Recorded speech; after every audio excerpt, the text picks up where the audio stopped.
Europe 1, il est 8h. Voici Patrick le journal Cohen. de Jean-Philippe Ballas. Bonjour Jean-Philippe. Bonjour Patrick, bonjour à tous.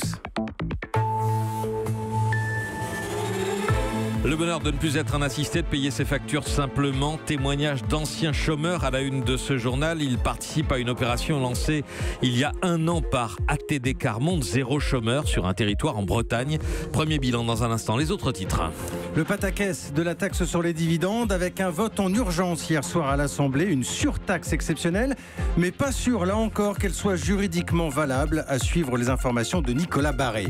La rénovation des bâtiments publics, plus que jamais d'actualité avec le retour du froid. Information Europe 1, Nicolas Hulot va faire des annonces dans les prochains jours et nous irons grelotter au tribunal de Nancy. Les travaux d'intérêt général, Emmanuel Macron veut une agence pour lutter contre les prisons surpeuplées. Pas évident à mettre en place, nous le verrons, ce sera l'enquête du 8h. Et puis le harcèlement sexuel en Grande-Bretagne, scandale politique, Theresa May veut agir et vite, nous irons à Londres. Refonte de l'apprentissage et de la formation professionnelle, c'est le nouveau chantier du gouvernement. La ministre du Travail, Muriel Pénicaud, sera notre invitée juste après le journal. Et justement, sur le front de l'emploi, un premier bilan plutôt encourageant. Une belle idée lancée et portée il y a 1 an par l'association ATD Carmonde. Territoire zéro chômeur de longue durée. Le nom de ce dispositif expérimental. Le principe est assez simple, utiliser les allocations pour financer des emplois plutôt que le chômage. Nous partons en Ille-et-Vilaine. Les communes de Pipriac et Saint-Ganton ont testé. Et manifestement, ça marche. Reportage de notre correspondant François Coulon. En 1 an, 47 chômeurs de longue durée ont été embauchés en CDI. Certains étaient sans emploi depuis 15 ans. Tous sont payés au SMIC. Denis Prost, responsable de l'expérimentation. On a trouvé du travail pour tout le monde, qui est non concurrentiel des entreprises locales, donc vraiment du travail nouveau, qui n'était fait par personne, qui est utile au territoire. On fait du commerce ambulant, on fait du lavage intérieur de voitures, de la blanchisserie pour les chambres d'hôtes. On a des gens qui ne demandent qu'une chose, c'est se rendre utile et travailler. Beaucoup d'anciens chômeurs parlent de résurrection. Je me lève le matin pour quelque chose, je gagne mon salaire au lieu que je sois un assisté. Ça fait du bien de travailler. On se sent utile, on se sent vivre. J'avais l'impression de ne pas exister à l'époque. J'adore travailler. On recommence à vivre, c'est génial. En fait, je peux payer des factures et ça pour moi, c'est waouh, quoi. C'est important pour moi. Je suis contente de travailler et on est fiers de bosser. Pôle emploi, la région et la caisse d'allocation familiale versent un forfait annuel d'environ 20 000 € par salarié, un transfert de charges finançant les 2/3 du dispositif. Le restant est assumé par les recettes des activités créées. Pipriac, François Coulon, Europe 1. Le texte a été voté en urgence hier soir à l'Assemblée nationale, une surtaxe exceptionnelle sur les grandes entreprises. Censé compenser en partie le fiasco de la fameuse taxe sur les dividendes, invalidée par le Conseil constitutionnel avec un manque à gagner de 10 milliards d'euros. Bonjour Nicolas Barré. Bonjour Jean-Philippe. Directeur du journal Les Échos. Manifestement, on n'en a pas fini avec cette histoire. Vous nous dites que cette solution est aussi ubuesque que le problème qu'elle est censée régler. Écoutez, c'est assez cocasse. Je résume. Pour rembourser une taxe illégale sur les dividendes et donc rembourser des groupes qui versent de gros dividendes, l'État va taxer les grandes entreprises sans faire de détails, c'est-à-dire taxer y compris celles qui ne versent pas de dividendes, à savoir les banques et les compagnies d'assurance mutualistes, Crédit Agricole, BPCE, Crédit Mutuel, MMA, Maïf, etc. J'en passe. Ces banques et ces assureurs vont donc payer environ 2 milliards d'euros d'impôts en plus, là, tout de suite, pour que l'État puisse rembourser un impôt prélevé illégalement sur les dividendes d'autres entreprises. Et alors Nicolas, semble-t-il, cela ne tient pas forcément la route sur le plan juridique, là encore ? Écoutez, le Conseil constitutionnel, en tout cas, le dira, il va être saisi, mais enfin, vous voyez le tableau, l'État condamné pour avoir prélevé un impôt illégal le rembourse avec une taxe qui sera peut-être déclarée illégale à son tour. J'ajoute que si cet imbroglio fiscal fait hurler les banques et les assureurs mutualistes, on les comprend, il fait aussi de grands gagnants. Un groupe comme Total, par exemple, qui paye peu d'impôts sur les sociétés en France, mais verse de gros dividendes, va récupérer plusieurs centaines de millions d'euros dans l'affaire. Et enfin, ironie de l'histoire, cette taxe illégale sur les dividendes avait été mise en place par Pierre Moscovici. Or, c'est pour éviter les remontrances de ce même Pierre Moscovici, en charge aujourd'hui à Bruxelles de surveiller les déficits français, que Bruno Le Maire a dû imaginer à la va-vite cette nouvelle taxe peu glorieuse. Merci Nicolas Barré, directeur du journal Les Échos. Les forains toujours en colère ce matin, opération escargot notamment sur l'A13. Situation coupée vers Paris à hauteur de Chambourcy. Les forains en colère contre la décision d'annuler le marché de Noël sur les Champs-Élysées. Problème également avec la taille de la foire du Trône. Aussi dans l'actualité, le retour des températures négatives et des passoires énergétiques. Sujet particulièrement sensible dans les bâtiments publics. Le ministre Nicolas Hulot devrait faire des annonces dans les jours qui viennent. C'est une information Europe 1. Un plan de rénovation. Et dans certaines villes, on va le voir, il y a urgence. Illustration à Nancy, il risque de faire froid ce matin à la cité judiciaire. C'est un reportage de Mathieu Bock. Dans chaque bureau, un ventilateur. Ici, pas de climatisation. Les fenêtres ne s'ouvrent pas pour faire circuler l'air l'été.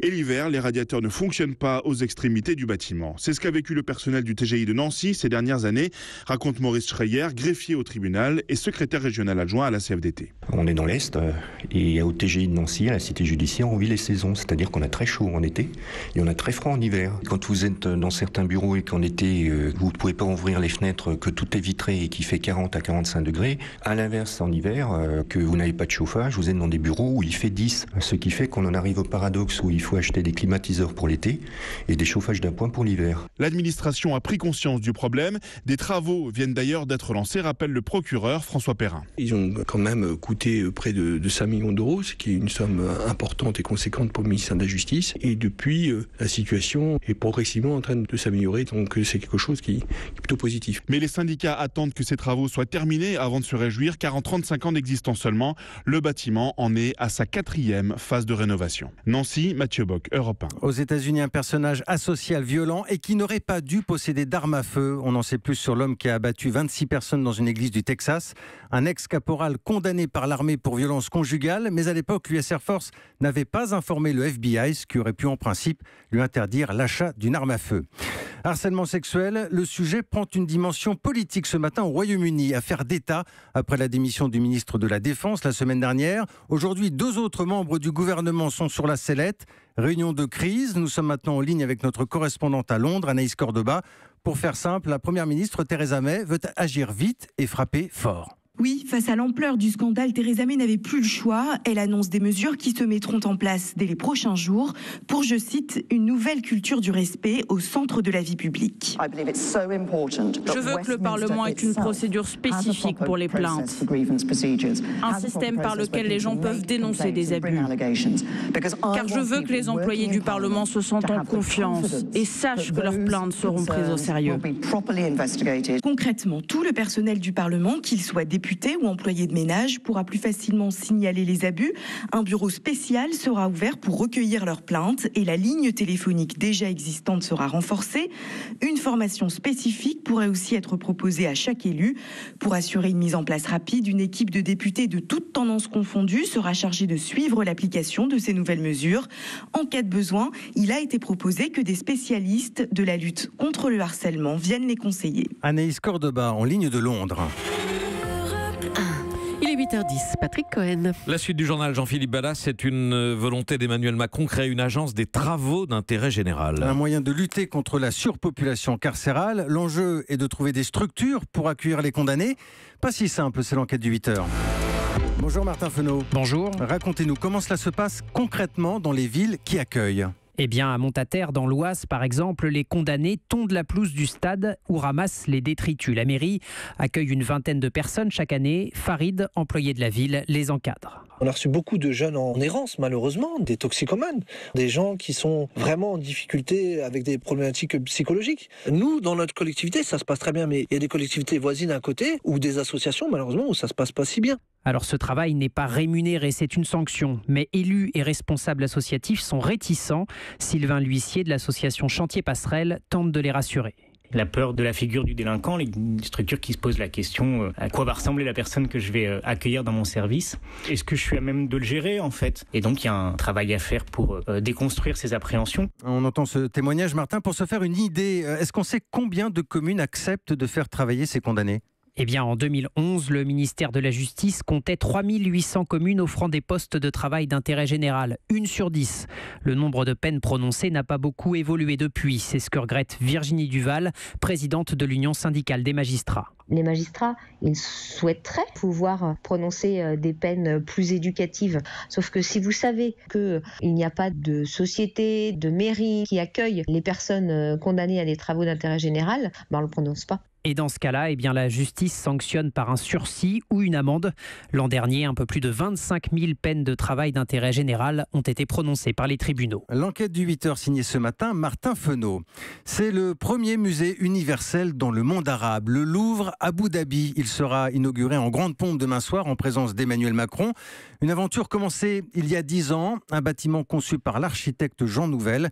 Diane Chenouda a pu le visiter en avant-première pour Europe 1. Une immense coupole en acier qui laisse filtrer la lumière, un dédale de carrés blancs comme dans une ville arabe, construite sur la mer. Une Venise des sables qui laisse entrer l'eau entre les bâtiments et ce savant jeu d'ombre et de lumière créé par l'architecte Jean Nouvel. Ce dôme, en fait, crée aussi un microclimat parce que nous sommes dans un endroit chaud et le fait d'avoir de l'ombre est très très bienvenu. Et surtout quand l'ombre peut se ciseler d'un peu de lumière, comme quand on se passe sous les palmiers, il y a de l'ombre mais il y a des petites taches de lumière. En tout, il y a plus de 600 œuvres de toutes les époques, de l'Antiquité à nos jours et de toutes les cultures du monde. On découvre une magnifique Vierge à l'enfant, prêtée par le Louvre, à côté d'un Coran de Syrie. C'est le dialogue des arts. Jean-François Charnier, le directeur scientifique du musée. Je pense notamment à cette vitrine qui présente 3 masques en or. Un masque en or précolombien, un masque en or chinois et un masque en or du Proche-Orient. Pourquoi utiliser des masques en or dans les tombes? Est-ce que c'est la même angoisse de la mort pour toutes les civilisations? Il y a des concordances comme ça qui parlent de l'humain, qui parlent d'une certaine cohérence de l'humanité. Il y a aussi les chefs-d'œuvre achetés par Abu Dhabi pour sa collection, comme ce tableau d'Yves Klein, 2 nus de femmes trempées dans le fameux bleu Klein. Reportage de Diane Chenouda. Et puis un grand bravo à notre correspondant aux États-Unis, Xavier Yvon. Il vient d'être récompensé par le prix de la Fondation Varenne pour son reportage diffusé le 17 mars dernier dans les Carnets du Monde, l'émission de Sophie Larmoyer que vous retrouvez chaque vendredi soir sur Europe 1. Un sujet beau, émouvant, consacré aux immigrés qui fuient l'Amérique de Trump, direction le Canada. Un exemple avec cette famille turque arrivée en taxi avec ses valises face aux policiers le long de la frontière, extrait du reportage. C'est une impasse devenue une porte de sortie. Roxham Road, une petite route aux confins des États-Unis qui se termine par un fossé. Canada, I hope good. Ça va être bien le Canada, j'espère, dit un petit garçon tout sourire. Le taxi repart, laissant le père, la mère et les 3 enfants face à des policiers canadiens un peu embarrassés de l'autre côté du fossé. Le dialogue est poignant. Vous ne pouvez pas entrer ici. Mais on n'a pas le choix. Que voulez-vous au Canada? On pense que le Canada est plus social. Discrètement, un policier leur fait signe finalement de traverser. Merci, souffle le père. Une policière prend le bébé dans les bras. Une autre femme aide à porter la poussette et les gros sacs. La famille turque part dans une voiture de police, laissant derrière elle l'Amérique de Trump, une Amérique désormais menaçante pour les immigrants. À la frontière américano-canadienne, Xavier Yvon, Europe 1. Voilà, l'excellent reportage de Xavier Yvon récompensé que vous pouvez écouter en entier. Je vous y encourage sur notre site europe1.fr. Merci, c'était Jean-Philippe Ballas. Europe 1.